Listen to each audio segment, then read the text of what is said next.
If you're looking to unlock the full potential of your social media campaigns, you're going to love this episode. Today, we'll peel back the curtain on the strategies, tips, and insider secrets that only the pros know. Whether you're a budding entrepreneur, a seasoned marketer, or simply a social media enthusiast, this conversation is packed with value that you don't want to miss.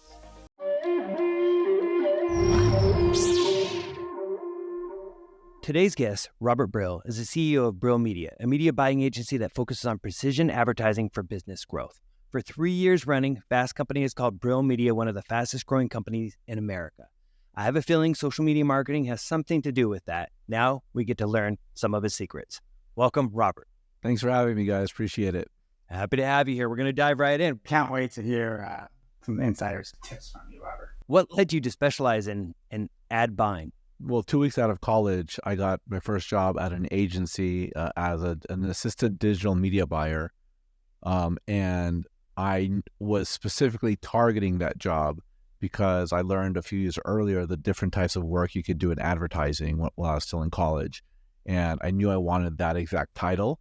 And that's what I went for when I was applying for jobs. I'm fascinated by the ability that, we can reach people in many different ways, and they may not know my name, but they'll know the work that we've done. And that really motivated me early on. That's awesome. By the way, fun fact here, we were all running around CSUN at the same time, I think. Really? Yeah. We were in their cinema program, but, had some classes up in the business building. I assume you were up probably somewhere around there, right? Yeah, I was. That's awesome. Yeah, I know. Go figure. Small world. Yeah. So curious here, what are some of the common mistakes that you see businesses make, when they start buying ads? And while we're saying social media, I know what you do is more broadly beyond that, but we know that our audience and ourselves are just so intrigued by social media, so we're focusing heavily there. Yeah, absolutely. So the biggest mistake, so there's 10 million advertisers on Meta, and most of those are small businesses. And according to Neil Patel, about 64% of them fail at their marketing efforts. And one of the biggest reasons for that is they're using the Boost Post button. The Boost Post button is the easy button for advertising, but easy doesn't always mean effective. Guilty. And yeah. The rationale for boosting post is, well, I don't have time to focus on this. I'm just going to boost a post because Facebook tells me to. Another rationale is going to be, well, I created the post, might as well have people see it. And so what companies are missing there is a strategy. And the strategy helps you define where you're going and the steps you need to take to accomplish them. It's sort of like a navigation plan. If I want to fly from Los Angeles to New York, well, I can fly, I can take the train, I can drive. If I'm going to fly, what plane am I going to take? Which airline? Where am I going to sit? All those decisions need to be made once you understand your goal. So when a business has a goal, like they need more revenue, more headcount, more prestige, more power, whatever the case is, then you can work backwards to understand the steps you need to take to achieve that goal. The missing part of that component is going to be an expert. So another mistake that small businesses small businesses make is they don't work with experts. So they're just DIYing it, which is fine, but no one expects a small business owner to be an expert in marketing, just like you wouldn't expect me to be able to fix a car because I don't know anything about that, or help you when you don't feel good, right? You go to doctors, you go to lawyers, you go to mechanics, etc. So pressing the Boost Post button is practically speaking a waste of money, and I'll tell you why. One big reason for that is the default there is you're optimizing to likes, comments, and shares. You're optimizing to engagement, but engagement doesn't pay the bills. I'd rather get less engagement and more leads or more sales to actually keep the accounting team busy. And so just that fundamental shift in how you approach paid media or advertising on Meta will fundamentally change the results you get. Interesting. You mentioned something there about strategy. And again, everything you say, as you say that too, it's like one of those things, like anything in our lives, we're like, well, duh, but it's funny how we all do try to initially, go at it. I'm guilty. It was a long time ago I used it, but it definitely feels like Facebook taking advantage of lazy non-experts. Yeah. Give me the money. Yeah. So, but you mentioned strategy there, though. So I know you said have a goal, work backwards, but is there any more specifics you would give around like what that looks like to really define a strategy? Or when people work with you, what does that look like?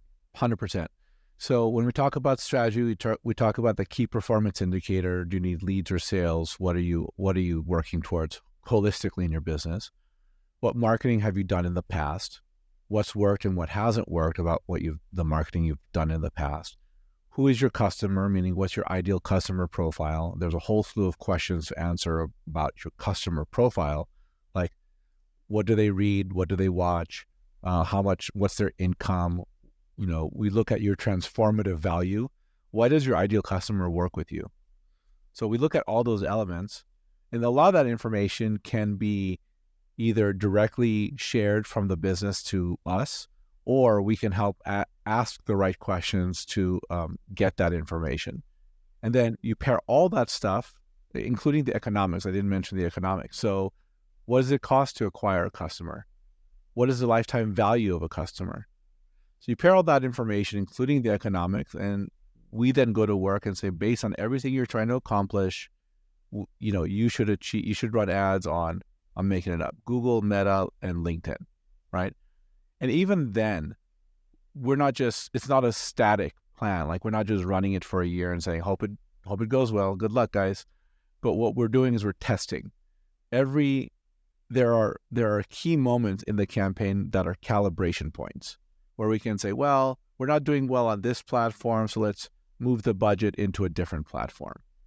So it's the navigation plan, right? Like if you're driving somewhere and you miss the freeway exit, you don't just keep going because I'm on the freeway. You stop, you get off, you use Waze, you reroute, and you get where you need to go. So advertising campaigns are like that. They're calibration points along the way that help us get incrementally better over time. And you said something there too that's interesting around, sometimes it determines the type of social media that you'll be leveraging. Do you find that there are specific industries that automatically are going to perform better on a certain social media, or does it come more down to that target market, or maybe that's one of the same? Yeah, so I'll talk about kind of like shorthand that you can consider for advertising. Yeah. Now, what I want to be clear is that these are like things around, like, don't be a headline reader. A headline reader is someone who says, "Oh, cool, I read in a headline that TikTok is only for people 35 and under." Well, TikTok has people getting married and divorced, has people buying homes. Like, these are all adult things that happen. So you have people in their 60s who are on TikTok, but it over-indexes, for example, for people under 35. When you look at Facebook and Instagram, the composition of their users mostly mirrors the population of the United States. Meaning it's going to over-index a little bit on older people, like let's say 50 plus or 45 plus. So, but younger people, it'll under-index a little bit, but generally speaking, it mirrors the population of the United States. So that is then to say that you can reach your audience on Meta, because I don't care what you're selling, your audience is probably going to be on Meta. Now, why do you want to use Meta over TikTok in that example if you're targeting a person under 35? Well, number one, the algorithm is phenomenal on Meta, which means it has a really good way of routing your ad messages to the people who are most interested in it when they're most interested in it. TikTok's is good, Meta's is phenomenal. So now let's get into some shorthand about where you should be running ads. The first thing to note is that 45% of all digital advertising in 2024 will run on Google and Meta. So chances are you probably need to be on Meta. Google is a great way to run ads for people who, when you have a product or service that can be directly searched for. So for example, if I need a flower shop, I go to Google, flower shops near me. If your business is a flower shop, you want to run ads on Google and capture that immediate buying intent. Okay, so that's number one. You're capturing immediate buying intent. Meta, it's the best-in-class platform it's the best algorithm you have in the marketplace. You can think of it as a generalist platform. Most people are on Meta. TikTok is good for people under 35. It's good for video content creators. LinkedIn is good for business. X is good for technology and politics and sort of a real-time dialogue on things that are happening in culture. Interesting. Reddit is good. The advertising platform on Reddit is not so good, but if you have a very unique sort of thing that you're selling that appeals to a very unique audience, Reddit could be good for that. You have Quora, which is good for people seeking answers to questions. You have Pinterest, which is good for people who are, for women, female interests. There are men on Pinterest too, but it highly indexes for women, or over indexes for women. When you look at search platforms, Microsoft is a distant second place compared to Google. So you might want to consider Microsoft advertising as well for search. If you're doing e-commerce, if you're selling a product on Amazon or Walmart, you want to run ads on Amazon and Walmart. If you're selling products inside a grocery store, you can run ads on Instacart. If you're trying to replace television advertising, you're going to look at Roku and Hulu. And there's more. So giving you the raw materials to that framework is fine if you don't have anything else, but really it's understanding, good advertising is understanding your business very well. That's number one. Number two, it's understanding the marketplace very well, which is what we come to the table with. But number three, which we didn't talk about, is the fundamentals of activation, running the campaigns so that they perform. And that comes along with experience, hiring people who are very experienced and not people out of college, because people out of college just simply don't have the experience. And understanding the fundamentals of business and marketing and advertising and deploying those fundamentals every single day. Yeah, I think what you just mentioned there, I was talking to a friend earlier about how the question she said is, does people used to use 5 or more and be more reliable? Well, I think going back to the people out of college, it's like everybody today, because they watched a video on They Could Do This Too, is jumping out there. And now suddenly, there may be a few people on there who actually have experience in it, but for the most part, it's everybody who's like, test me, try me, and let's see what we could do. You mentioned, though, the ability to be able to hone in on the types of, the content to copy, like what you're saying. Do you find that there's a specific, type? Is it like video, images, text? Like, is there, or is that once more a loaded question because it depends so heavily on the platform and the audience? The shorthand answer is start with images. Okay. And the reason you want to start with images is just easier to create images. It's less expensive and you can create more of them, because you want to, when you're running advertising, you want to test a lot of different things. Like on Meta, for example, you want to run 5 ads a month, and you want to constantly churn out at least 5 ads. Now, for most businesses, even for large organizations, like I remember, I spent 10 years doing corporate media buying for like Sony, Disney, Bacardi, Toshiba, PetSmart, a few others. Even they were like, look, we don't have the budget to create all the ad sizes that most people aren't going to see. So it doesn't matter if you're a big company or you're a small company, or even if you're a startup. What are the key points of advertising is it has to be sustainable. Like, you're not spending 3 months shooting the next Super Bowl commercial. You've got to like create an ad in like an hour and like churn it out and see what the platform is going to do to route that ad to the right person. Ugly images work really well. Like, you literally take a Post-it, write your tagline on it, take a photo of it, and upload that photo as an ad. Like, that is in contention for performance. Now, going back to what we do and what we recommend for our clients with a little bit of budget, we recommend testing. So instead of spending a lot of your time and money creating videos, I'd rather test a large volume of static images. So when you look at static imagery, you can take photos from your iPhone. You want to capture faces because people's eyes respond better to faces than to objects. You want to test influencer ads. So get someone to try your product or service, have them give an honest review of how it works within the scope of their daily life. Take the best videos, run those as ads. So a lot of what we're talking about here is using advertising as a scientific testing foundation fundamentally. Are there platforms for influencer advertising too? Like how does somebody find an influencer? Yeah. So there are platforms. So there's two things to know. There's influencers and then there's user-generated content. Influencers have an audience. So you go on YouTube and you pick your biggest or your smallest YouTube channels, whatever you find relevant on a topic. So like in the video gaming space, the video game advertisers use a lot of influencers. So there's this woman named Sniper Wolf, SSS Sniper Wolf, so Sniper Wolf. And then there's Joven Shire and all these people. This is from like a decade ago. I don't even know if these people are still.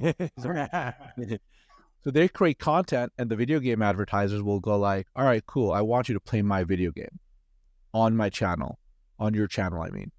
And that's it. Just play the video game and tell people whether or not you like it. Not that you like it, whether or not you like it.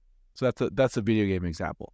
There's something like that for every business. Like if you're selling a fancy pen, let's say, Let's say you're selling a fancy pen. I mean, you can have business people take photos writing with the pen and you can use the best one. Like we are doing influencer marketing campaigns for like fragrances. So you have these mostly women, because they're women's fragrances, shooting their own videos as if they're the next, Steven Spielberg for commercials. They're shooting their own videos. They get paid for it, and we run those as ads. So every industry has influencers. Like, for example, for me, what I just literally discovered over the course of like the last few days is that when I go, there's some podcasts that have the right audience. And when that right audience sees my message, they'll reach out to me. That podcast audience becomes an influencer for me. So I can go back to those people and say, hey, let's do more together. Let's figure out a partnership.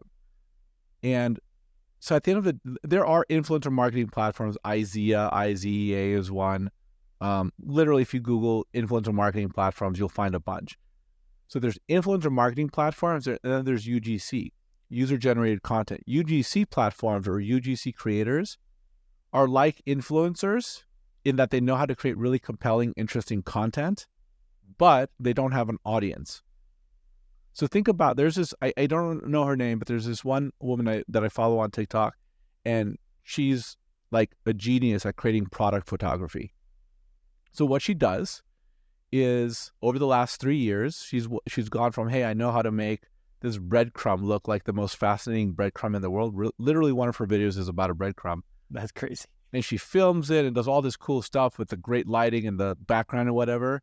And now she's getting paid probably a ton of money to film commercials for brands that need UGC.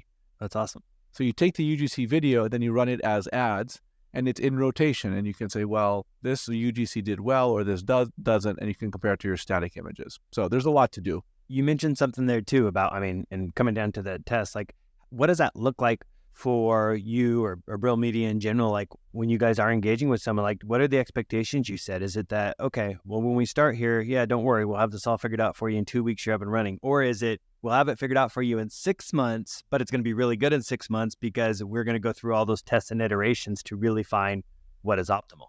Yeah. So beware of companies that say that they're going to get you outrageous results in any period of time whatsoever. You're not going to be a millionaire by next Sunday. So what we do is we set expectations. We say, look, this is the process that we're going to do. This is the process that works, and we're going to apply it to your business. That's the expectations that we set. Because we don't say we're going to guarantee you sales or leads or anything, because, I also don't know if people want what you have. Yeah. So that goes to product market fit. But fundamentally, like if you have a budget, you need someone. Our duty to you is to activate advertising and to develop a strategy that is going to be the best you can possibly have in the marketplace. To get to what you described, like, is there an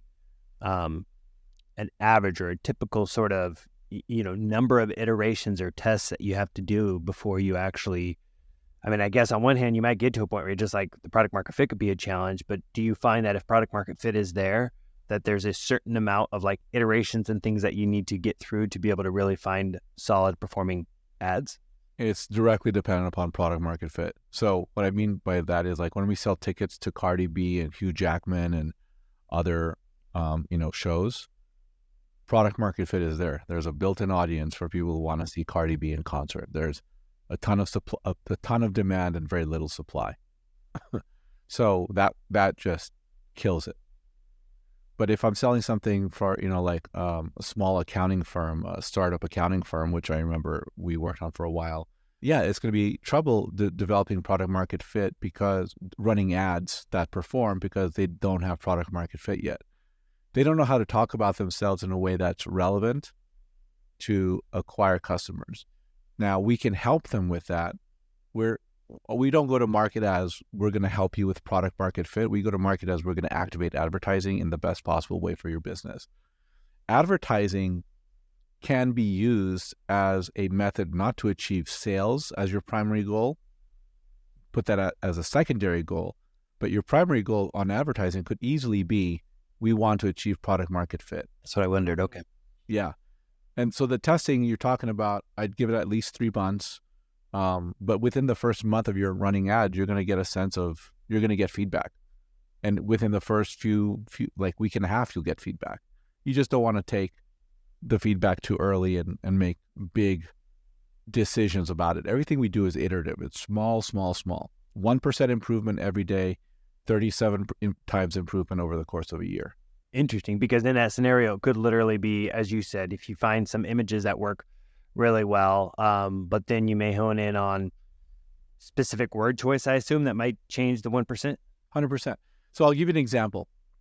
On product market fit. I'm very early on in this, where we have a course out where we're teaching people how to start an advertising agency completely outsourced, meaning you sell, you generate the revenue, but the work that you do of running ads or doing search engine optimization or doing PR or building websites, you don't have to actually know how to do that. You outsource that. That's the entire model of the business. So I'm talking about product market fit. I went to a conference and I met a woman who works at a big consulting firm. And she was like, I'm on a sabbatical. I don't want to do this anymore. And I'm like, oh, unlock. There's an unlock for really smart, talented people who don't want to be in the consulting space anymore, but want to have their own agency. So I wasn't even thinking about that, but that's the type of thing you've got to be looking at for product market fit. And the way we developed product market fit was over the course of 2 years, just talking to a ton of people, partnering with people that I've had relationships with, and finding the right words and pricing to compel people to buy from us. Interesting. So then in these scenarios, like with what you just described with your course, is the idea there that the group that they then engage with, would that be, in this scenario, potentially Brill Media, or are you looking at how it builds on beyond that? Is that kind of what the model would be? It's a double benefit for us. Number one, we're going to charge for it. So there's a business opportunity there. Number two, the people who need ad buying is so integral for most brands, because they understand that to get mass reach, targeted reach for their products and services, they need advertising, but they don't know how to do it well. So basically, the example would be, and a lot of our clients are creative shops. So those creative shops are going to be, they'll develop the ads, the slogans, the commercials, whatever it is, and then we partner with them as the outsourced ad buying team. So the benefit here is I'm developing my own pipeline of agencies that will need media buying in the future. Smart. I like it. Oh, yeah. Question. I mean, what you just mentioned, does that mean that if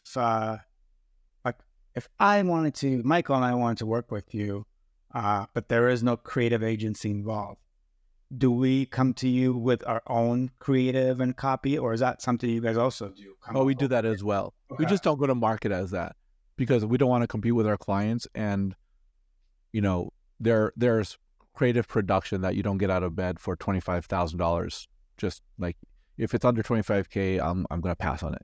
That's what we're talking about for our clients. For us, not so much. That creative side, sometimes the sexy side, sometimes a lot of companies, that's a piece they take a lot of, pride in. I hate to say it this way, maybe disagree, but Art and I, coming from operational side, that's the side that to me sometimes media buying feels like, and it's like, but that's where you get the key data, all the other things that are actually going to inform back upstream to get to a really good creative. Is there go ahead. Yeah, it's hand in hand. I like to say that creative is king and media is queen. Yeah, I like it. It's a great way to look at it. Is there a specific size company you normally engage with? Like, is there one that's too small for you, or are there some that are even too large for you based on how they operate? Yeah, so there are bigger agencies than us. So like they're larger multinational ad agencies that run billions of dollars of advertising a year. We're not competing for the clients that they have. Like they'll have Apple and Coca-Cola. We're not competing for those. What we're competing for are brands that are spending, I think the largest we have is about $500,000 a month. Okay, got it. So $500,000 a month all the way down to like $1,500 a month so that we can help them grow those businesses to become $500,000 a month spenders. Is it safe to say that if you go much lower than a $1,500 a month, you're just not getting enough data results in front of enough people that are going to be beneficial? I think if you don't know what you're doing, the answer is that I will agree with that. If you know what you're doing, you can spend like $500 a month. You can't work with us for that, but you could do it yourself. Like we have a creative testing framework that is really on point that helps you understand. It's kind of like helping you understand product market fit while also generating leads and sales, so you get the best of both worlds. Like you can do that for like $500 a month on ad spend and platform. You would mention something with product market fit in one of your videos that you had. I think it was on LinkedIn about, but for yourself, I think that was a bit of struggle to get to. I don't know if that was this business. I think you were speaking this to business. specific. Yeah. Okay. Could you share a little bit more about that? Because of course people will be like, whoa, how is that? But I don't think it's abnormal that a lot of people don't have that, or they think they have it and then it changes. So would love to hear more about that. Yeah. I mean, when I started this business, when I was really focused on growing this, I spent 2 years trying to figure out what to say and how to say it so that people would spend money with us. And what that means in practice was I'd go to conferences, networking events, meetups, whatever I could to get in front of people who could potentially want to work with us. And I'd talk about our business. So I would talk about what I had to understand at the time was it wasn't about me and how smart I was and the jargony terms that I came up with or that I knew from the industry. It had to do with you, your needs, your problems, and how I could solve your problems. So an example would be talking to a restaurant owner. It was, not about digital or programmatic advertising. It wasn't about hyper-local advertising. It was really about, okay, you need to increase your order value. You need more butts and seats in your morning time, in your breakfast time. Maybe you have a slow time that you need to fill with more people. How do I achieve those two goals for your business? So I think in any situation, you really want to look at who your customer is, what their needs are, and speak to those needs and address their pain points, possibly even better than they can address their own pain points. That's how you achieve product market fit. Great way to put it. It seems so simple once more, but I mean, I really think, yeah, makes sense. But for you, as you took a period of time, as you found that, it still can be a bit of a process, or do you feel like it wouldn't be as much for you now because, again, the experience you've had with it, that you'd be able to get there a lot faster? If I had to start from scratch, I think experience plays a lot in it, and it plays a lot in how effective you are. Like it's muscle building. It's being able to play basketball very well. It's being able to play baseball very well. It's being able to play ping pong very well in your backyard, whatever the case is. The muscle memory helps you achieve success faster. So I think if I had to start now all in, I think I'd be very good at talking to the right people, hustling, and creating product market fit at the start. Again, I think fundamentally, we've just got to slow down and pay attention to the opportunities we have and not be focused on the immediate impact of something. Like, yeah, I get, like, you have a business, you need revenue because the clock is ticking, you have bills you got to pay, etc. I get that. But everything takes more time and costs more money than anyone wishes it would. Robert, I don't, kind of going into the weeds of some of this, I've kind of dabbled as an amateur social media ad buyer here and there. when you see the platforms, their process at a high level, it might be the same, but once you see the option, it's very different. Like, what's your opinion on if you just follow Meta's basically guide, step 1, step 2, like, are there any critical things that an amateur is missing when they just go through the process because they just don't know what they know? So I'll take you through the general steps. First, you're setting an objective. Let me take a step back there. Let me give you the full framework. For anyone that's listening, this is how you do meta advertising in 2024 to drive sales, okay? Number 1, broad ad targeting. All your entire targeting parameters are age, gender, and location. If you're a restaurant and people will travel no more than 5 miles around your address for a burger or whatever you're offering, then your broad geographic targeting is 5 miles around your address. If you're B2B services like we're doing the broad geographic targeting is across the US. And we say, okay, men and women are gender and age 25 to about 65, let's say. We want to be as broad as possible. Now, let's take a step back. That targeting is about 140 million people in Meta right now. But our target customers, there's a total addressable market of about 80,000 people. So how could this even possibly have a standard chance of working?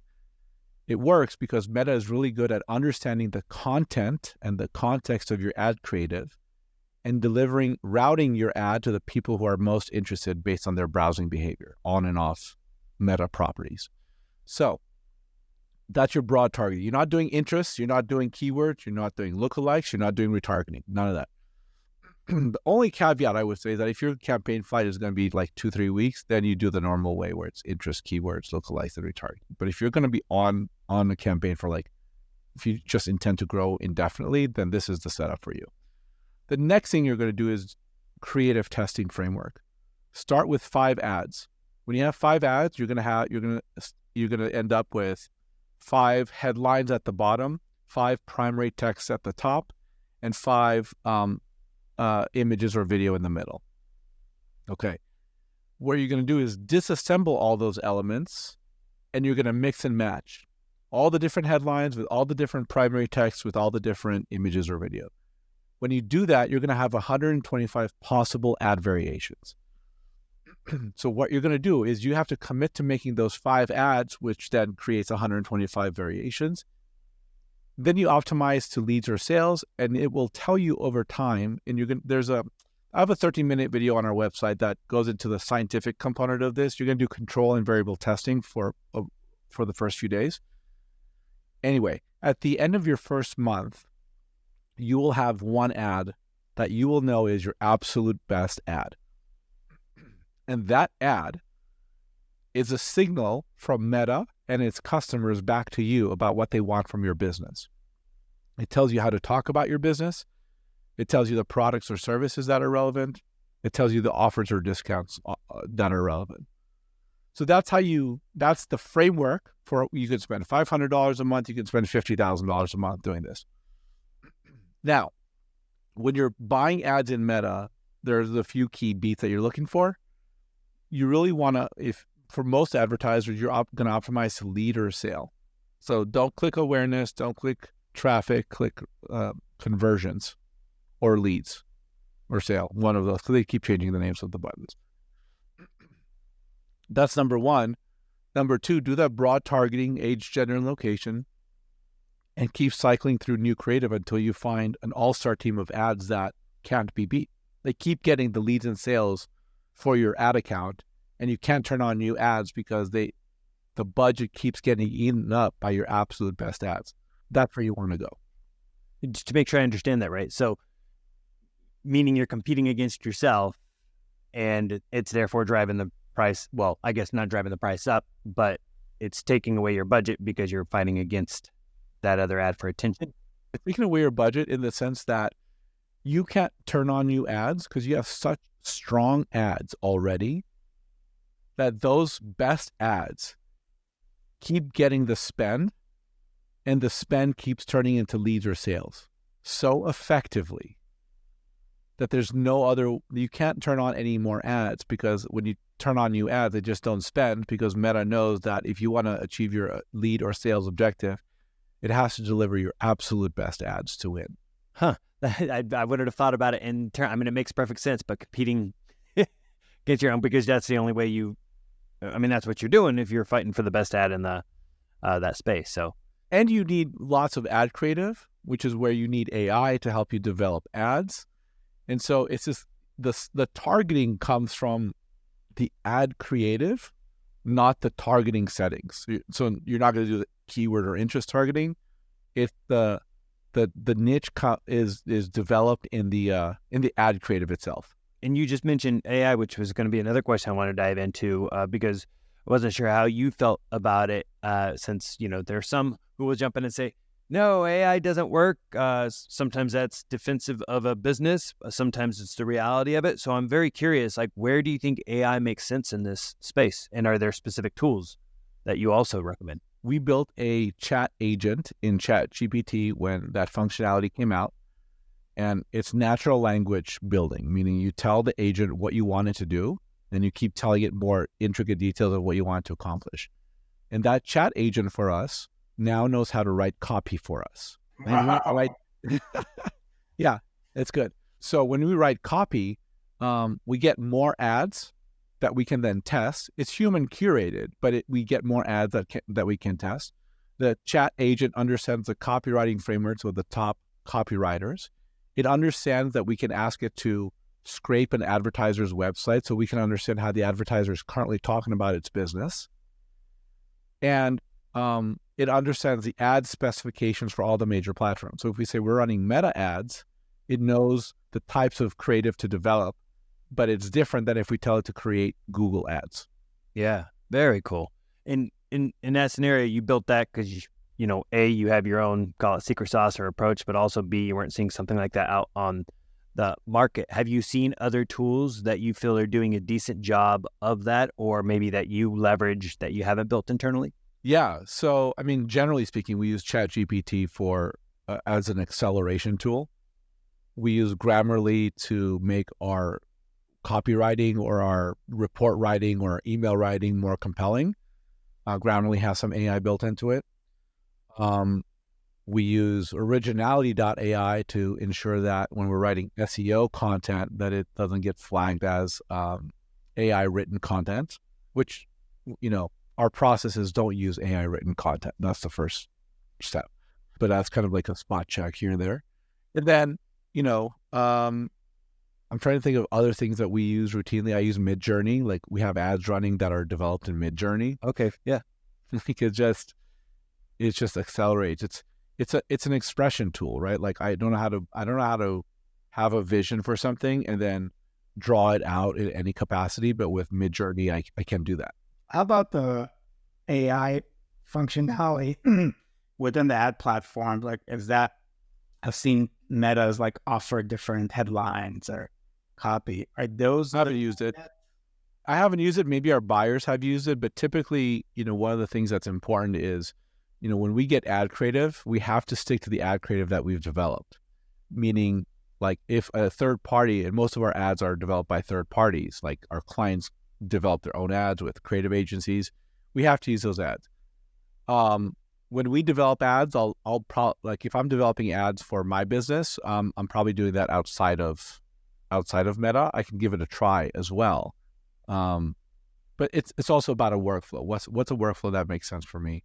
So I should try it. I haven't tried it. Just going back to your course for a minute here, as any part of that do you, or whether it's even outside of that, do you ever consider making available, I've heard some people do this, with their ChatGPT agents available out there for anybody else to leverage and use?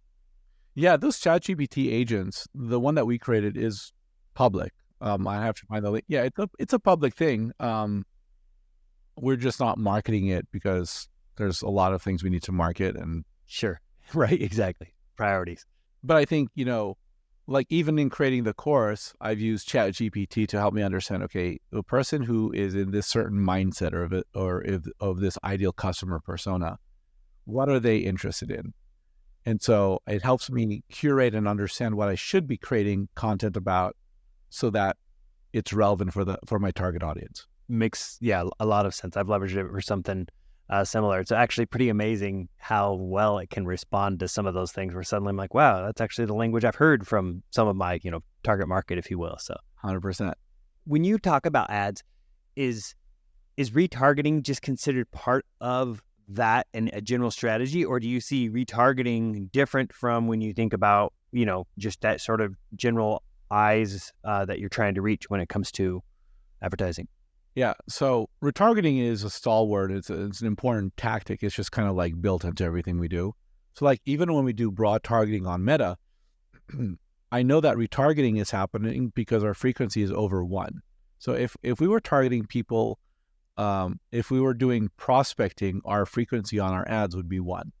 If we ever see a frequency of our ads being 1.2 or 1.3, that we know that some group of people saw our ad more than once. That's Meta doing the retargeting for us. But fundamentally, I want to use Meta's AI, Meta's algorithm and machine learning to get my ads in front of people who are more relevant without me having to tell it, because chances are it knows how to find my customers better than I can, because it's its own data set. Okay, that makes sense. Do you ever use like real-time focus groups to give you any sort of I don't want to call it a head start. It's probably just another strategy, but does that fit into your plan? So we look at advertising as a real-time focus group, meaning, okay, advertising that makes sense. is the way for people to give us feedback about what they want from our business. If we know how to read the data, then we can make good use out of that information. And that goes back to setting, working with an expert. Like, people just know they need leads and sales, but they don't know the 7 steps up until then to achieve success in the business with advertising. And one of those steps to success is reading the data for that real-time audience feedback loop. Okay, got it. I could see again where that's a really big reason or benefit to working with a company, since sadly a lot of people, that's just a part that they want to brush past as they run, to whether it is creating that next product or whether it's, whatever feels more exciting and pressing to them at the time. As an example for like Art and I, here we have our podcast, which is growing, but I also know that you partner when it comes to media buying that even reaches out to things like podcasts. What does that entail, as we think about it for ourselves into the future? How do we partner with individuals when we are interested in selling space on our own? Yeah, absolutely. There's a few ways to do that. Number one, you can dynamically insert ads into your podcast. There are networks who do that. The second thing is you can work with, your podcast can be part of a network that will sell advertising on your behalf, like the old way, human to human. Here's our 10 premier podcasts, and you can run ads on them, and here's the other 20 that we can also run ads on. So the ads can be dynamically inserted programmatically, or they can be an audio read or a video read, right? Like, I see a lot of podcasters will have direct relationships with a brand. Like I see Huel a lot. And Huel, the podcaster reads out, okay, I've been using Huel. I love it. You should try it too. Offer discount code Artin and Michael for 10% off your first 3 months. Right. So there's direct to advertiser, there's dynamic insertion. And you could also look at yourselves as a key influencer in the business space. Like going back to that earlier story, like I'm going to approach that one podcaster, and because like a person came to us and said, I listened to this podcast and then I reached out to you and now we might work together. I'm like, okay, so that's a good audience for me. So what I would do then is go back to her and say, look, I want you to consistently post my content. I'll pay you for it. And maybe we should do more episodes. So what I'm looking for as a business is predictable, repeatable, and scalable. What you're looking for as a business is the exact same thing, predictable, repeatable, and scalable. The relationship flows a different way, but you can think of your business as your influencer business, you're a podcast business, you're a content production business. Yeah, those are all ways to monetize. If we were going to flip this and say, Michael and I want to use ads to accelerate the growth of the podcast, what would be our top 2 places that we would do this? Probably Meta and probably LinkedIn. Possibly TikTok and X, depending on your budget and sort of the intricacies of your business. And I'll tell you why. Meta, the algorithm is strong, and I see podcasters advertise on Meta.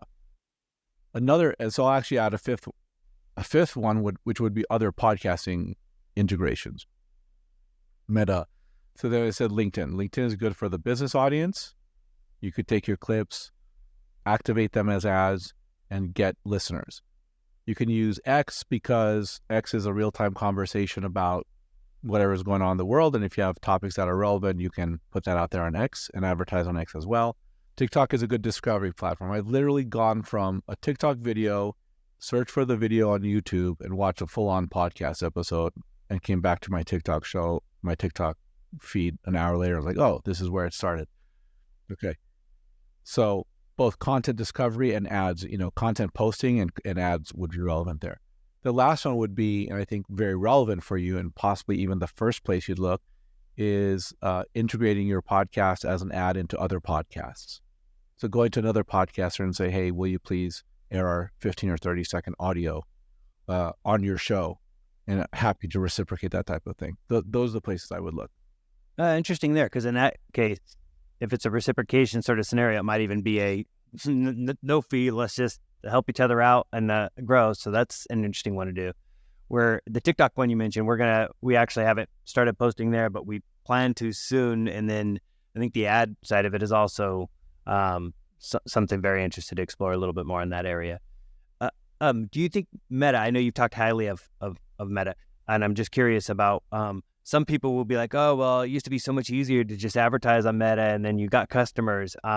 But they act like it's a bit more of a struggle today. Is that because, once more, they're trying to use the techniques that would have worked early on when not everybody knew about it, but now the ads aren't getting, or they're leveraging Boost for that matter, which probably means it's not actually really focused and targeted in? Or would you say there's no truth to that? You haven't seen a big change yourself?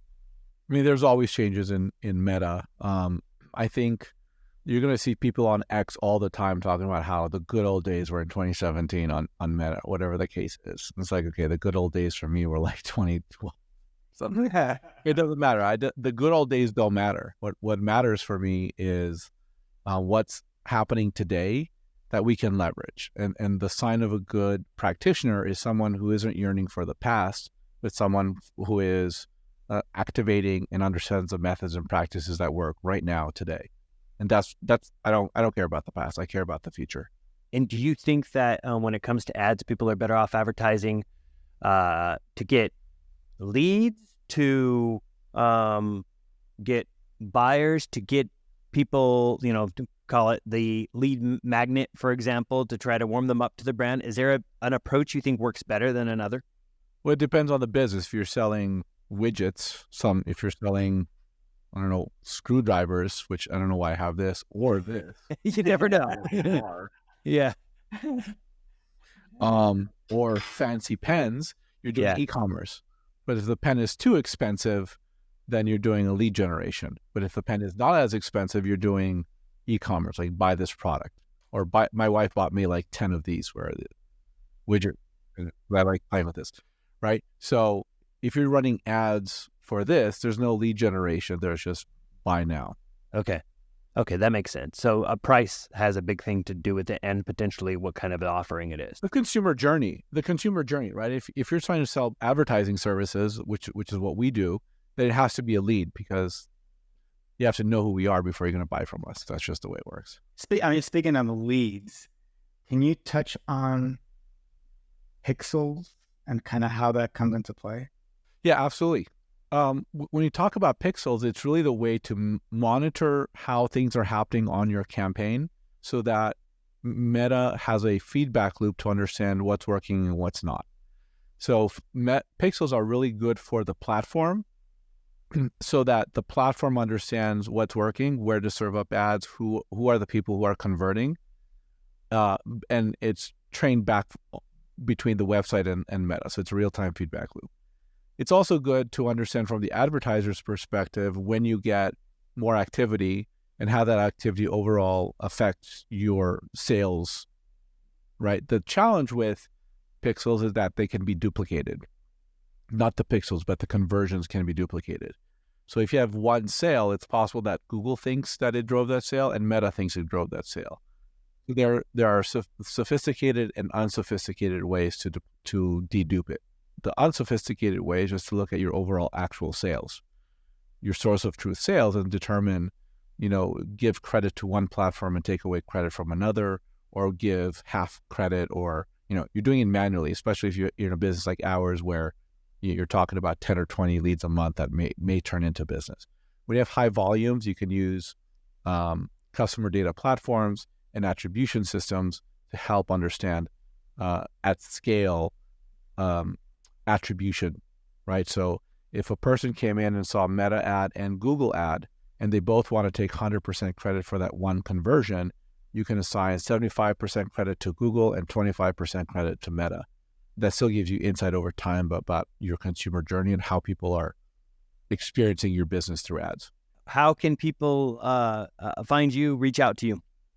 Right. So our website is brillmedia.co, B as in boy, RILL media.co. You can reach out there, hit the course button to become part of our course and learn how to build an agency. Or you can click the Start Now button and set a scheduling time with me, and we can talk about your business. Awesome. Sweet. Well, thank you so very much. It was great talking to you. We learned a lot. Yeah, we definitely learned a lot. Thank you so much. Thank you. Take care.